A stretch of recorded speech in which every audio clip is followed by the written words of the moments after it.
Halo para pejuang beasiswa. Nah, kalian mau tahu nggak sih jalur masuk dari beasiswa LPDP yang bisa diikuti oleh semuanya? Jangan lupa tonton videonya sampai habis.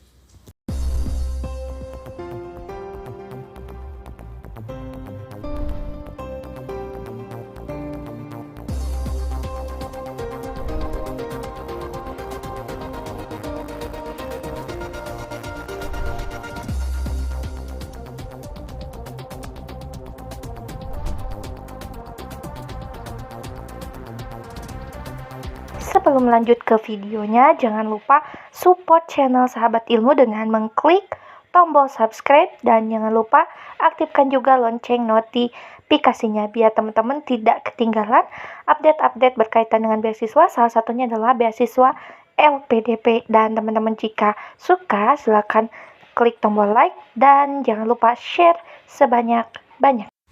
Oke guys, nah di video kali ini aku akan share terkait dengan beasiswa jalur umum. Untuk beasiswa jalur umum sendiri terdiri dari 3 jalur masuknya. Yang pertama ada beasiswa Kopanding 2022, beasiswa PTUD atau Perguruan Tinggi Utama Dunia, dan juga beasiswa reguler. Nah untuk masing-masing jalur juga punya ketentuannya masing-masing. Nah di video kali ini aku akan share dulu dari beasiswa reguler yang biasanya ditanyakan oleh banyak teman-teman para subscriber atau teman-teman yang baru nonton video dari channel Sahabat Ilmu. Nah, untuk beasiswa reguler sendiri adalah beasiswa yang dikelola oleh LPDP yang diperuntukkan bagi seluruh warga negara Indonesia. Nah, untuk penjelasan lengkapnya, kalian jangan lupa ya, simak videonya sampai habis. Ini dia guys, penjelasan terkait beasiswa reguler. Program umum dari beasiswa LPDP. Pertama ada beasiswa reguler. Apa sih beasiswa reguler itu? Beasiswa reguler adalah beasiswa yang dikelola oleh LPDP yang diperuntukkan bagi warga negara Indonesia untuk menempuh jenjang pendidikan magister dan doktor.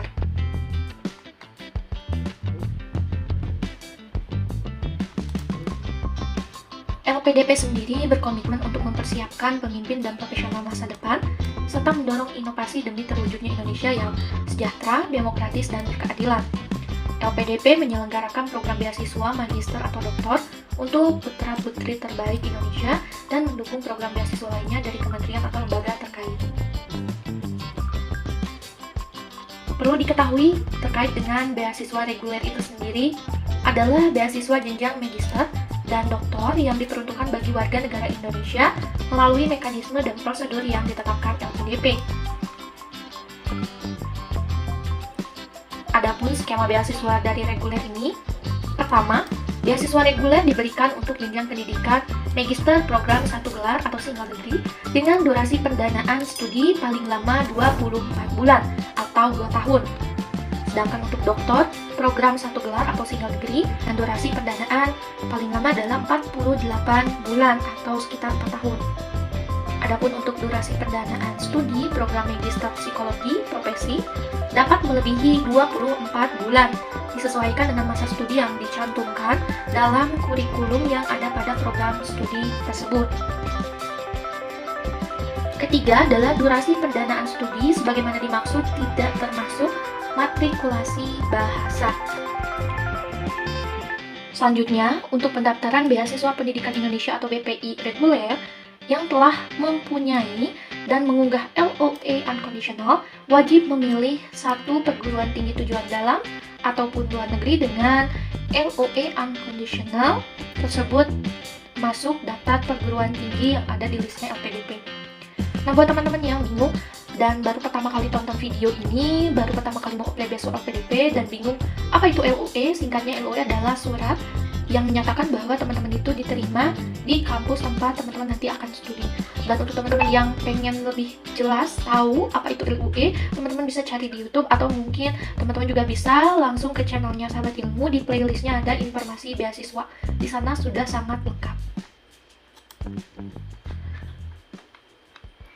Selanjutnya, pendaftaran beasiswa pendidikan Indonesia reguler yang belum memiliki LOA unconditional wajib memilih 3 perguruan tinggi tujuan dalam negeri atau luar negeri yang ada dalam daftar perguruan tinggi LPDP dengan program studi yang sama atau sejenis atau serumpun. Jadi ini harus benar-benar diperhatikan ya. Ya, untuk komponen pembiayaan yang diberikan Secara garis besar ada dua, pertama ada biaya pendidikan, dan yang kedua ada biaya pendukung. Untuk lebih jelasnya, teman-teman bisa tonton videonya nanti ada di atas kanan atau kiri, atau nanti linknya akan ditaruh di box deskripsi. Jadi teman-teman nanti tinggal klik tonton video lengkap untuk pembahasan terkait komponen biaya. Nah, untuk teman-teman yang penasaran, kenapa sih ada jalur masuk yang berbeda? Apakah berpengaruh pada komponen pembiayaannya? Ya, mungkin bisa jadi iya, bisa juga tidak. Jadi secara garis besar untuk mereka yang menggunakan program umum, apapun itu programnya, biasanya sama dengan yang lain pendanaannya gitu, tidak ada lebihnya gitu, kecuali yang ambil afirmasi. Nah, kalau afirmasi baru ada bedanya tuh karena mereka mendapatkan pengayaan bahasa, sehingga ada biaya lebih atau biaya tambahan, itu berupa biaya untuk pengayaan bahasa, seperti itu.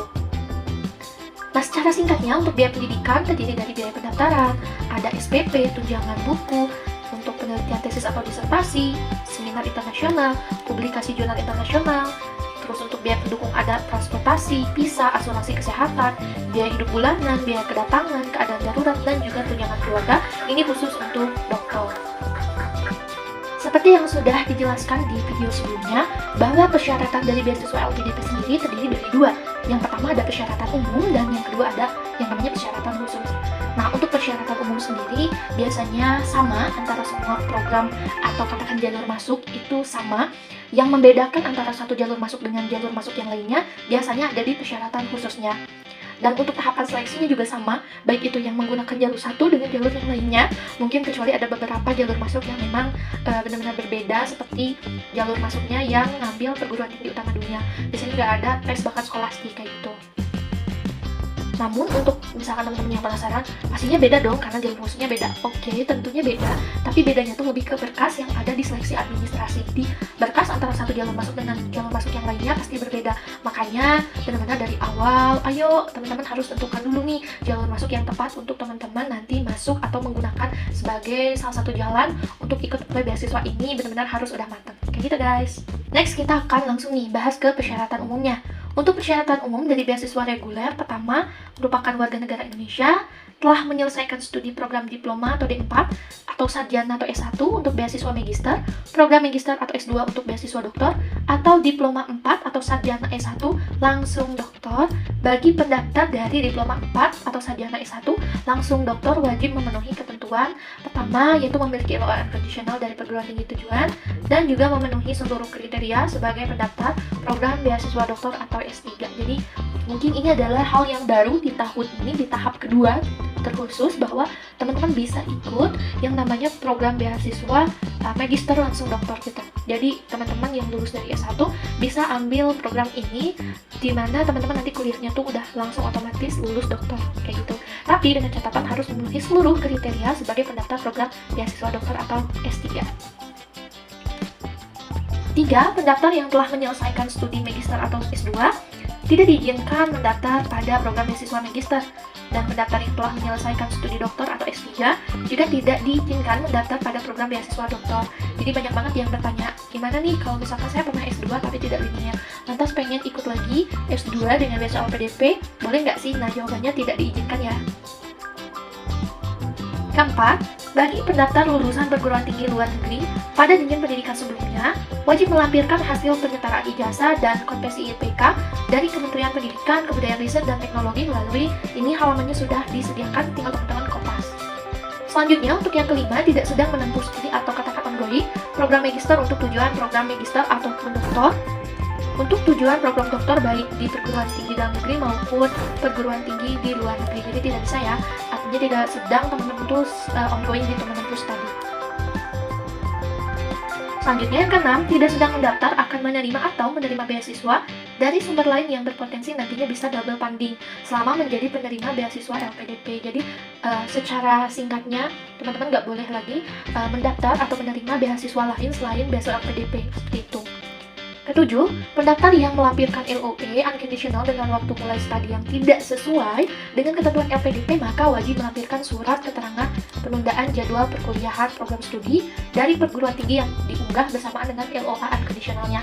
Jadi banyak yang bingung, Kak, gimana kemarin juga sih ada yang tanya, Kak, intek kuliah saya ternyata tidak sesuai dengan intake kuliah paling awal dalam LPDP. Boleh nggak sih? Nah, saya ajukan untuk melakukan defer atau penundaan perkuliahan. Terus gimana nih cara ngurusnya? Kita datang ke kampus, ke bagian akademik, dan kita sampaikan bahwa kita sedang mengurus beasiswa dengan intake kuliah paling cepatnya itu kita sampaikan kapan, kayak gitu. Jadi ya mungkin banyak sih, maksudnya beberapa kampus yang memperbolehkan dan beberapa juga yang tidak. Jadi ya itu resikonya seperti itu. Yang kedelapan, memilih perguruan tinggi tujuan dan program studi sesuai dengan ketentuan LPDP. Jadi benar-benar tidak boleh di luar yang tidak ditentukan di LPDP. Dan kalau misalkan teman-teman yang udah pernah nih daftar di tahap 1 dan mau daftar lagi di tahap kedua ini karena tidak lolos misalkan ya, nah teman-teman harus tetap cek terkait ketentuan LPDP ini. Jadi kampus mana yang diperbolehkan harus benar-benar dicek. Takutnya di tahap 1 ada tapi di tahap 2 nggak ada. Apakah itu pernah terjadi? Iya, pernah sih. Hampir sering juga sih, karena mungkin beberapa kampus apakah sedang akreditasi jadi tidak menerima dulu kerjasama atau kerjasamanya diberhentikan sementara dan lain sebagainya. Selanjutnya, untuk beasiswa ini hanya diperuntukkan untuk kelas reguler saja ya, jadi tidak diperuntukkan untuk kelas seperti eksekutif, khusus, karyawan, dan jarak jauh. Dan juga tidak diperkenankan untuk kelas-kelas sebagai berikut. Nah, ini bisa teman-teman juga baca, teman-teman bisa download bookletnya. Nanti kalau misalkan aku sempat, aku juga akan taruh linknya di deskripsi. Selanjutnya, bersedia menandatangani atau menyetujui surat pernyataan pada aplikasi pendaftaran dan nanti poin-poinnya akan terlampir. Ke-11, mengisi profil diri pada formulir pendaftaran online. Jadi, menurut aku sih ini bisa teman-teman baca dulu, masuk dulu. Kalau misalkan belum yakin dengan jawaban-jawaban atau isian-isiannya, teman-teman bisa salin dulu di Word atau di apa gitu, nanti tinggal pas kayak gitu. Selanjutnya, menulis komitmen kembali ke Indonesia, rencana pasca studi, dan rencana kontribusi di Indonesia. Ini teman-teman harus membuat esai, dan kalau misalkan nanti sifatnya online form, teman-teman bisa tulis dulu aja di Word dan nanti bisa dikupas biar meminimalisir hilang atau lain sebagainya. Selanjutnya, teman-teman yang mau ambil pendidikan doktor harus membuat atau menulis proposal penelitian.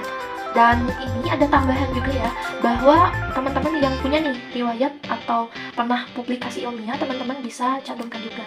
Cuman kemarin mungkin ada yang sempat baca booklet dan bertanya, kan gimana nih saya belum punya publikasi ilmiah, apakah saya masih bisa daftar? Tentunya bisa ya, karena di sininya dibilangnya jika ada. Nah itu dia guys, di video kali ini next kita akan sharing terkait dengan persyaratan khusus dari pendaftaran beasiswa reguler ini. Thank you udah nonton, jangan lupa share sebanyak-banyaknya.